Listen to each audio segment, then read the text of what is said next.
Hello, and welcome to Tea is Good, Books Are Better, the podcast where we drink tea and talk about books. I'm Raven. I'm Jess.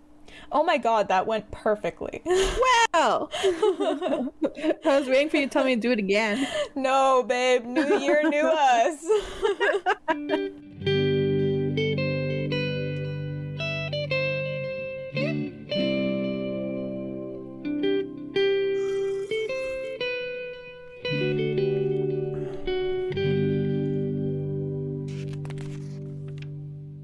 Hello, it's 2024 and we are back.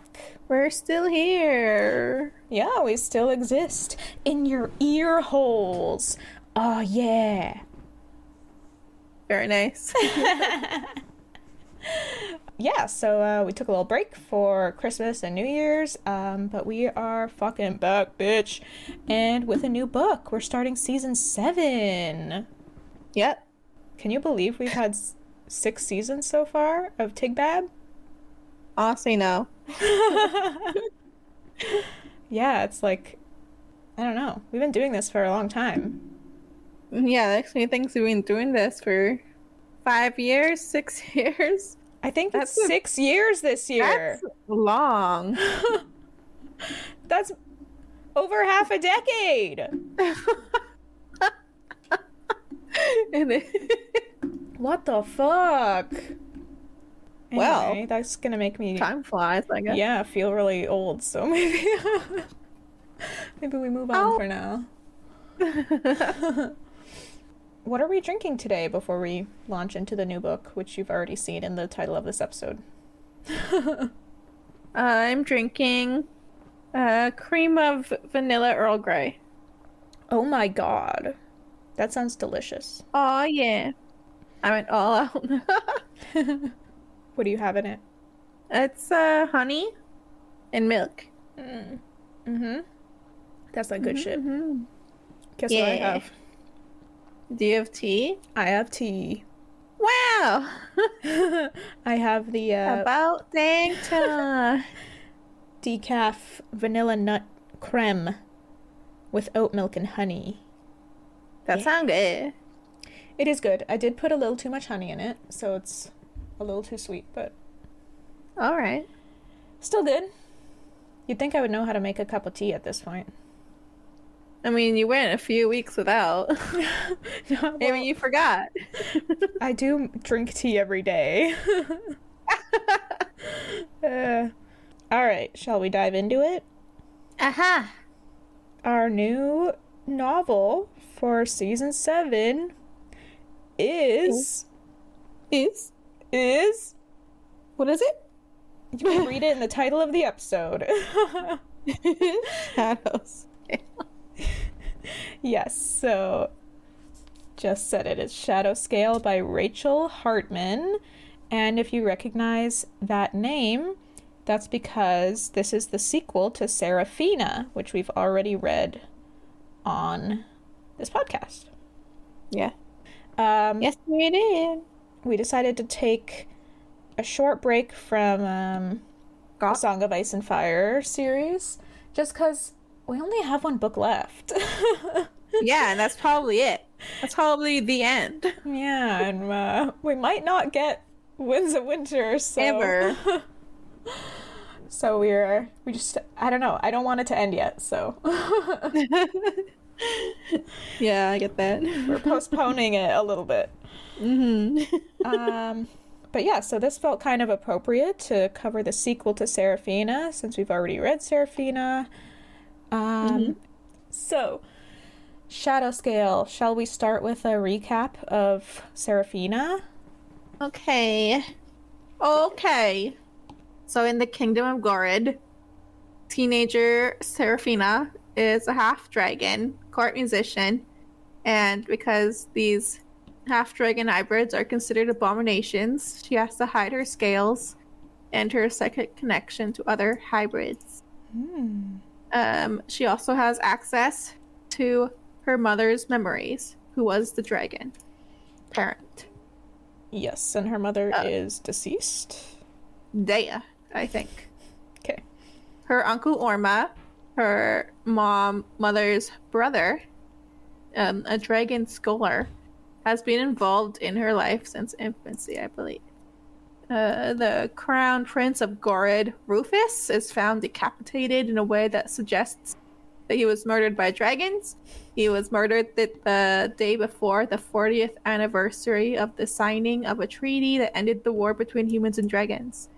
When I was reading the recap at the start of this book, like, it starts off sounding so, like, fantastical and jovial and, like, lighthearted, and then it gets to, Rufus was found decapitated.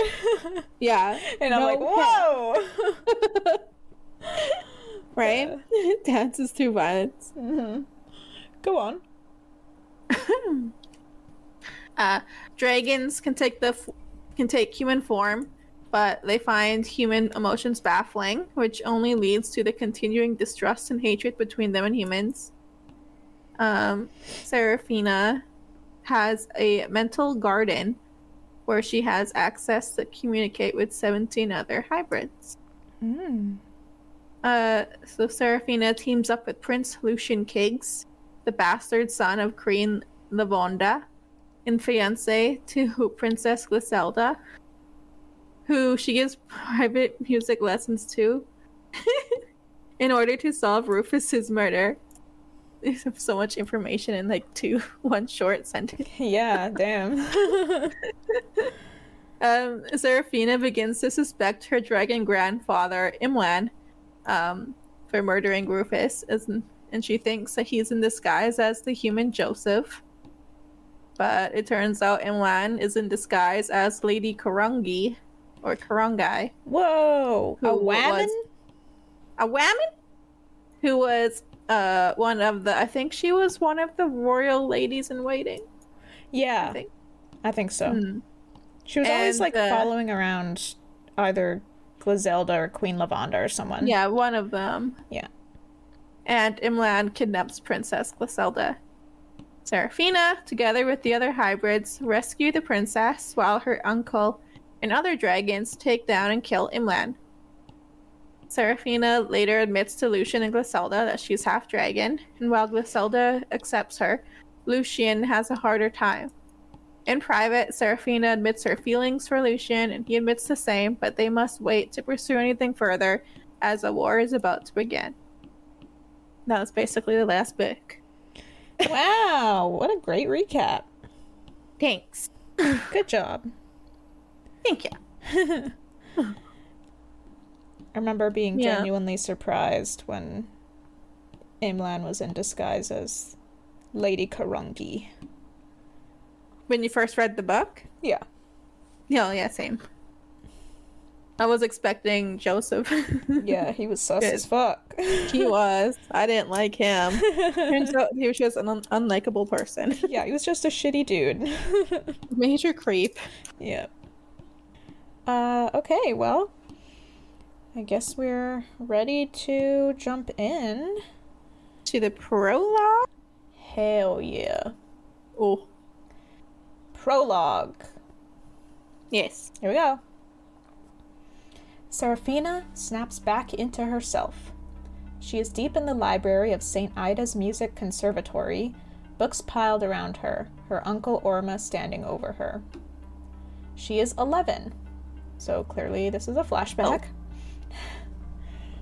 And Orma is teaching her meditation, but she'd never been so deep in her head before. Orma offers her water, but is overall neither warm nor impatient. Empathy is difficult for dragons. Orma's trying, man.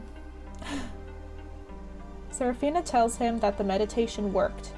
She imagined a grove of fruit trees and pictured the little Porphyrian boy among them.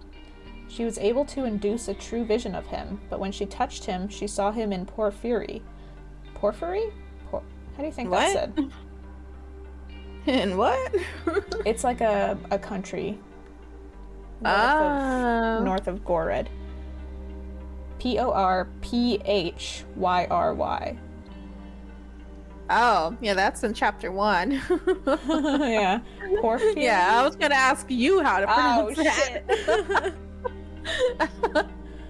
Okay, well, it's either porphyry or porphyri. Porphyry? Okay, I'm gonna say porphyry. Porphyry. Yeah. That sounded good. Yeah. Okay. She saw him in porphyry playing and chasing a puppy. Orma asks if she got any headache or nausea. Did you get any headache? She did not, and she was able to exit the vision at will. Orma asks if she named the boy's symbolic representation in her head, the Avatar. She is embarrassed by the name she chose, Fruit Bat, even though Orma is incapable of laughing at her.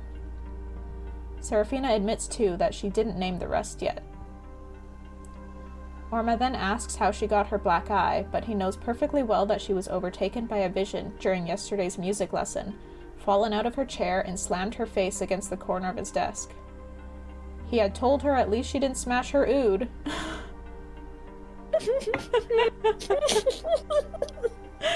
I like Orma. That's the instrument, right? Yeah. Okay. Immediately I'm like, that sounds like a pet name for like private areas. Oh my god. Right. Like you would like talk to a child, right? At least didn't hit your ood. Oh my god. Jessica, stop.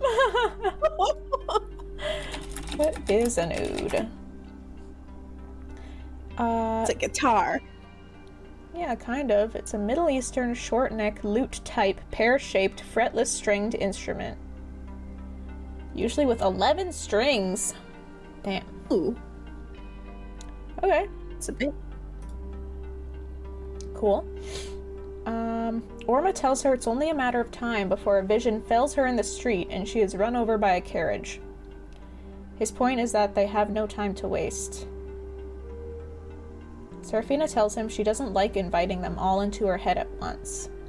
Some beings are quite horrifying, and she thinks it's awful they invade her mind without asking. Orma tells her that's not what's happening. Based on other strategies they've tried, he has concluded that they are not invading her mind, Seraphina's mind is the one reaching out. The avatars she creates will be a real permanent connection to these beings, so her mind won't have to reach out anymore. If she wants to see them, she only needs to reach inwards. Seraphina is overwhelmed and starts to tear up. Orma watches her, then tells her she is not helpless, she is... Then he ponders why helpful is not the antonym of helpless. He seems so genuinely befuddled that Seraphina can't help but laugh. She asks how she should proceed. She doesn't know what kind of garden to build in her mind for all the grotesques. Orma thinks, then says there's something wrong with Seraphina's religion. There is no proper creation myth. The saints basically appeared and kicked out the pagans. Then he asks if she knows the Porphyrian creation story, which she doesn't. He tells her it's short. The twin gods, necessity and chance, walked among the stars. What needed to be, was. What might be, sometimes was. She waits for him to continue, but that seems to be it. Orma says he likes that myth. It corresponds to the laws of nature, except for the gods. Seraphina asks him if he's telling her to walk through her mind like a god. Orma tells her it's not blasphemy, it's a metaphor. Seraphina still feels helpless, but Orma tells her she isn't. The garden will keep her safe. Seraphina wishes she could believe him. Orma says it would probably help if she did. The human brain's capacity for belief produces interesting neurochemical effects. But Seraphina ignores the lecture, positions herself, and descends into her other world. And that's the prologue. Yep.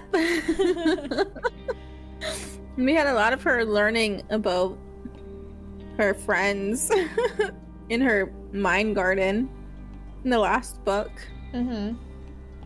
So I guess this prologue is kind of showing us how that mind garden even came to be. Started. Mm-hmm. Yeah. How the fruit bat, her favorite one, has been there for a very long time. Mm-hmm. First one she trusted, I guess. Yeah, I guess he didn't look as gross as some of the other ones. Some of them are like genuinely monsters, I think. Yeah, for them to like really frighten her. Mm-hmm. I wanted to add too that, and I hope I'm not speaking out of turn here, but I have been learning a little bit more about DID recently because I started following this YouTube channel that is run by a person who has DID. Context DID. Did? It's dissociative identity disorder. Oh, okay. Which used to be known as multiple personality disorder. Yeah. And this person kind of talked about, like, managing their system in their head, and it actually sounded a lot like this mind garden. Like this? Yeah. Yeah. Okay. And, the first time they explained it, I immediately thought of Seraphina's mind garden. I was like, oh. That's kind of fascinating. Yeah. So I wondered if maybe the writer was influenced by symptoms of DID. I'm not putting that on her at all. Or at least the coping mechanisms for people with DID. Yeah, you're right. But just speculating. That's cool. Shall we move on to chapter 1? We're gonna hear a lot about this place that I guess Fruit Bat is from that I did not pick up on. Oh, Porphyry. Porphyry. Yes. Good job. Alright. Chapter 1. Hell yeah. We, Glisselda and Seraphina, are watching the night skies looking for the dragon Eskar, who is Orma's lady friend. Glisselda spots her, and they try to direct her to land on the tower that they're on, since she's too large to land in the courtyard. She big. She a big girl. Yeah. Eskar lands on the tower and then changes to human form. Glisselda greets her, and Eskar tells her that she's not going to stay long. Seraphina asks her how her uncle has been, and Eskar is like, he's fine. So they bring her inside, and they lead her to Glisselda's study, where Prince Lucian Kiggs is tending the fire and preparing tea. Tea? Lucian greets Eskar, but she ignores him. He then seats Glisselda, and Seraphina watches him drilling, thinking that she's hardly seen him for the past 3 months. Oh.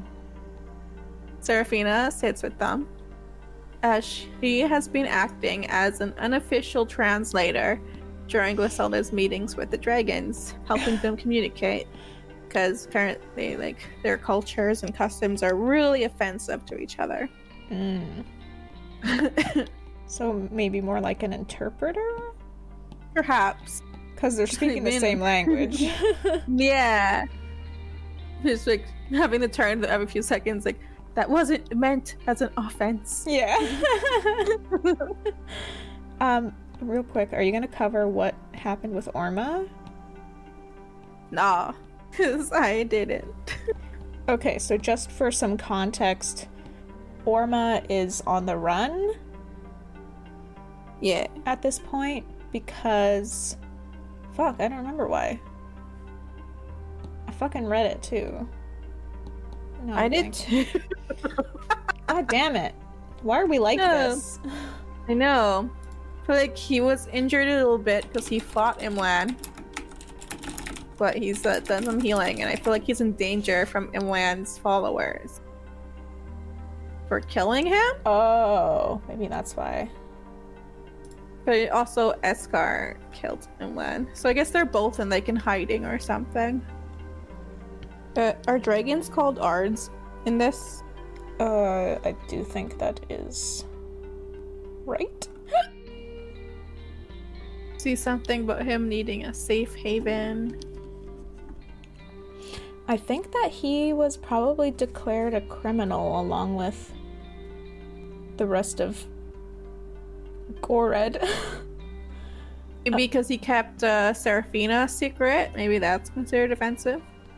I don't think they know about Seraphina yet, but I'm reading here that the generals were declaring Cominot a criminal and demanding that Goredd turn him over but Queen Lavanda was incapacitated and Princess Dion was dead, so Princess Glisselda, in her first act as queen, decided that Goredd would not return Commandant to face trumped-up charges, and that if necessary, Goredd would go to war for peace. Ah. So they might have declared Orma a criminal at the same time. Okay. Yeah, I think it's something like that. We can correct that if we come across it at some point. Sure. Alright. Lucian asks Ascar if she's come with news about the war, and Ascar tells him no, and that she has no idea what's going on, as she's been with Orma this whole time instead, and she won't tell them where he is for his safety. Glisselda reminds her that they would never betray Orma, and Ascar apologizes and tells them that they've been at Porphyry. Glisselda asks Ascar why she won't fight with Commandant, because she saw her fight Imlan, and Ascar was a badass. And Ascar tells her that she will not be Commandant's general, as she believes that war is illogical. It's a reactive stance, answering aggression with aggression. Seraphina agrees, saying, "War begets war," which is a quote from one of Kiggs' favorite philosophers, which earns her a quick smile from him. Ascar elaborates that Commandant has lost sight of their true goal, which is to end the war. Should we clarify who Commandant is? I think he was a dragon. Yes. He is the What's legal... the word? the legal Ardmagar of Dragonkind and co-founder of Commandant's Treaty. Ooh. Yes. Oh yeah, it's known as But Commandant's Treaty. I think. Like ambassador dragon? Yes? I'm still trying to figure out what an Ardmagar is. Does this book have like all the words in the back like the last one did? Oh, maybe. Let's see. Oh, hell yeah. Ardmagar Commandant, deposed leader of Dragonkind. So like the king of dragons? Okay, Ardmagar, title held by the leader of Dragonkind, translates roughly to Supreme General. Oh. Okay, so he is the leader of Dragonkind, but it kind of seems like the dragons have turned against him. Inner conflict. Yes. I guess they were not impressed with what happened with Imlan. No. They don't want dragons dying. Yeah. Which we'll get to. Ascar elaborates that Commandant has lost sight of their true goal, which is to end the war. Kiggs asks if that isn't what the Ardmagar is trying to do, and Ascar tells him, no, he's trying to win. Oh shit. Which is a good distinction. It's like, She sees right that through him. It's a human trait, Ardmagar. Oh shit. He's been human too long. Oh no. Ascar clarifies that since dragons rarely reproduce, that any death of one of their own is a significant loss. Dragons have since learnt to solve their conflicts through litigation, which is the court of law, or one-on-one combat, not through war. Oh. Ascar wants Commandant to return to their old office and argue his case. There are many dragons that haven't picked a side, but will if Commandant just goes through the proper routes. Okay, I'm with her so far. Ascar wants Commandant to return with her to Porphyry. Porphyry has a community of exiled dragons who've chosen to live in human form over excision from the censors, which I think is what The fuzz. The fuzz, yeah. The dragon fuzz. I think they do something like cutting them off from ever being human again, or like erasing their memories or something. Yeah, I think that's it. They erase Yeah. their memories. So these guys are hiding from the sensors by living in porphyry. Right. That's Living what as was going to humans. happen to Orma. Yeah, they're going to wipe his brains. Oh, that's why he's there. Shit. It all comes together. He's one of these exiled dragons. Duh. Yeah. I'm slow.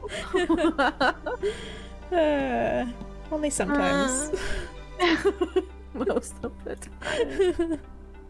time. And these dragons could probably help Commandant safely travel through porphyry if he pardons them as well. Eskar reaches in her pants and she gives Seraphina a letter from Orma. Seraphina immediately opens and reads it. Orma basically tells her that he's discovered that half dragons have the ability to link their minds together and that he's studying it. Did I miss something in this letter? I feel like I might have.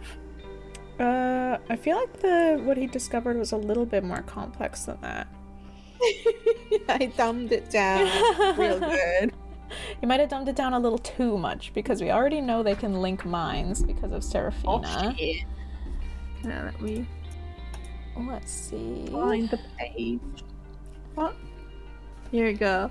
Eskar will tell you where I am. You and I spoke of it often enough. I am pursuing the research I proposed.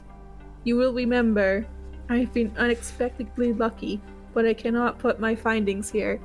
I only risk writing you, despite Eskar's admonitions, because I have learned something potentially useful to your queen. I have reason to think that you and other half-dragons can thread your minds together like beads on a string. It has been described. In so doing, you will find you can make a barrier in the, let's say, air? Yes. An unseen wall strong enough to stop a dragon mid-flight. Oh, So hey. that's the interesting part. Oh, hey. Build a fucking wall in the air? Huh? Like a bird against a window, according to my source, who has more flair for description than I. You will be astonished to learn who it is. Is it Fruit Bat? The process will require practice. The more sorry. What? Oh, sorry. What is that? That is half dragons. The more sorry on your string, the stronger the barrier. The uses should be obvious. I urge haste in funding your fellows before the war comes south, unless you give up prematurely. Your search will bring you here. All in Ard. Oh. That seems so random, to be honest. It kind of does. You can build a wall in the air. Like, okay. Perfect for fighting dragons. Yeah. A little bit too perfect. A little too convenient. While Seraphina reads her letter, Eskar excuses herself for sleeps. And when Seraphina looks up, Kiggs is watching her. Yeah, he is.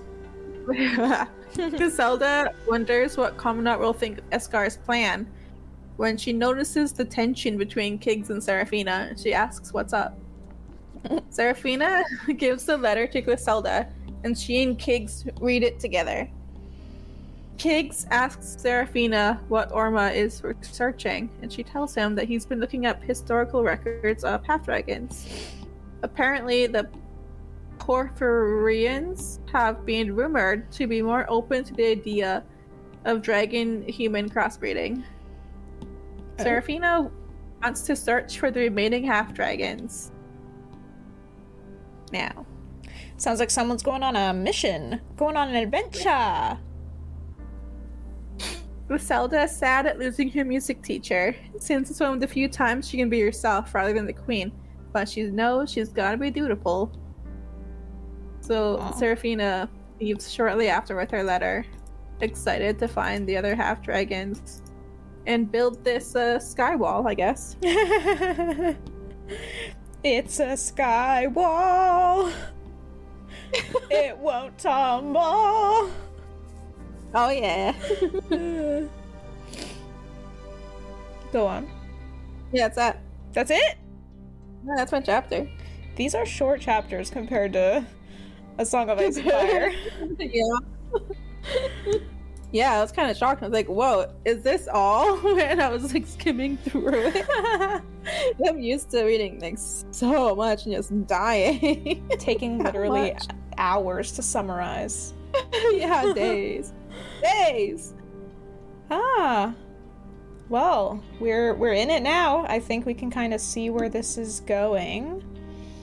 Yeah, time to find the other dragons. I want to find that one that lives in like the swamp cabin that she's locked away in there. Oh I think I yeah. kind of remember that. I want to know who that is. Right.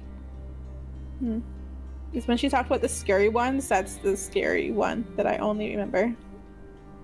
Yeah. The one that's locked in the cabin. That might have been mentioned in the prologue. Let me Google it real quick. And by Google it, I mean flip through my book. I can't believe I just said Google it.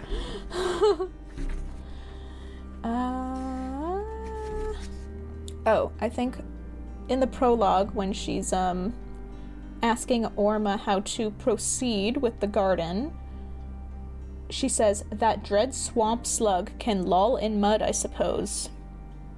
Okay. Is that what you're thinking of? I don't think so. So I think I remember a slug in the first book. Oh, right. It was like But living that in the one, river. like, didn't really scare her as much. But there was a frightening one that was in a cabin. I remember. Yeah. Like one that she completely dreaded going near. Right. Ooh, I'm excited for her to meet that one. Yeah, I want to know who this is. Can you imagine it's like the smallest, cutest one of them all? Because this one, like, did something to her mind, right? So she had to lock them away. Ooh, yeah. That's coming back to me now.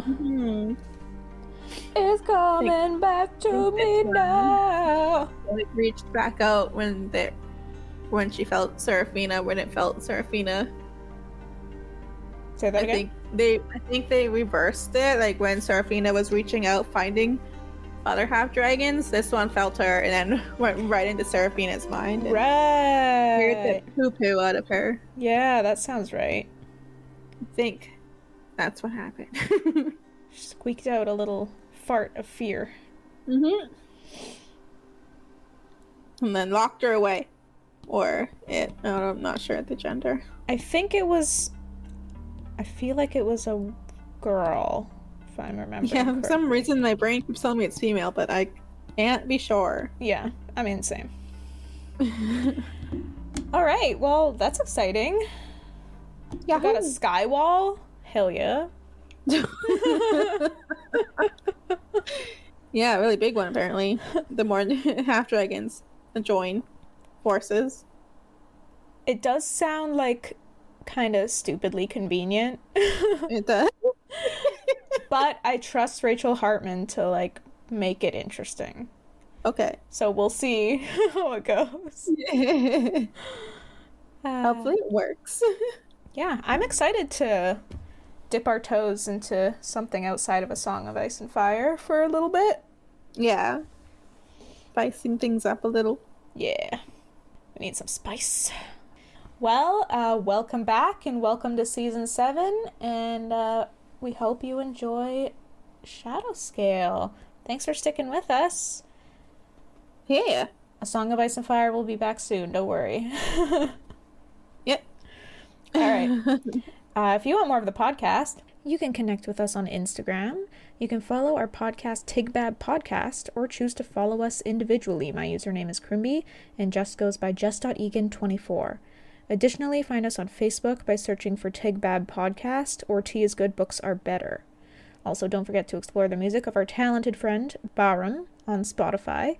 He created the catchy jingle you heard at the beginning of the episode and produces amazing ambient tunes. Perfect for reading, actually. So it's Bahrambient on Spotify, and that's spelled Bahrambient. Lastly, consider checking out our Patreon page at patreon.com/teaisgoodbooksArebetter, We offer a $5 tier where you can listen to us force our brother to watch Game of Thrones, or enjoy outtakes and access other behind-the-scenes content. Most importantly, sharing our podcast with your family and friends would mean the world to us and greatly contribute to our podcast's growth. Thank you so much for being a listener. And next time, more Seraphina. I guess I can't announce who the new I guess chapter 2, 3, and 4. Yeah. Because I was instinctively gonna say who the next perspective character was, and I was like, oh yeah, it's just Seraphina. I kept getting thrown off guard with all the I in me. Oh yeah, reading something in first person. Yeah. Wait, whoa. What a trip. Yeah. It is a very different vibe. It is. I don't think I like it anymore. I like being the third person.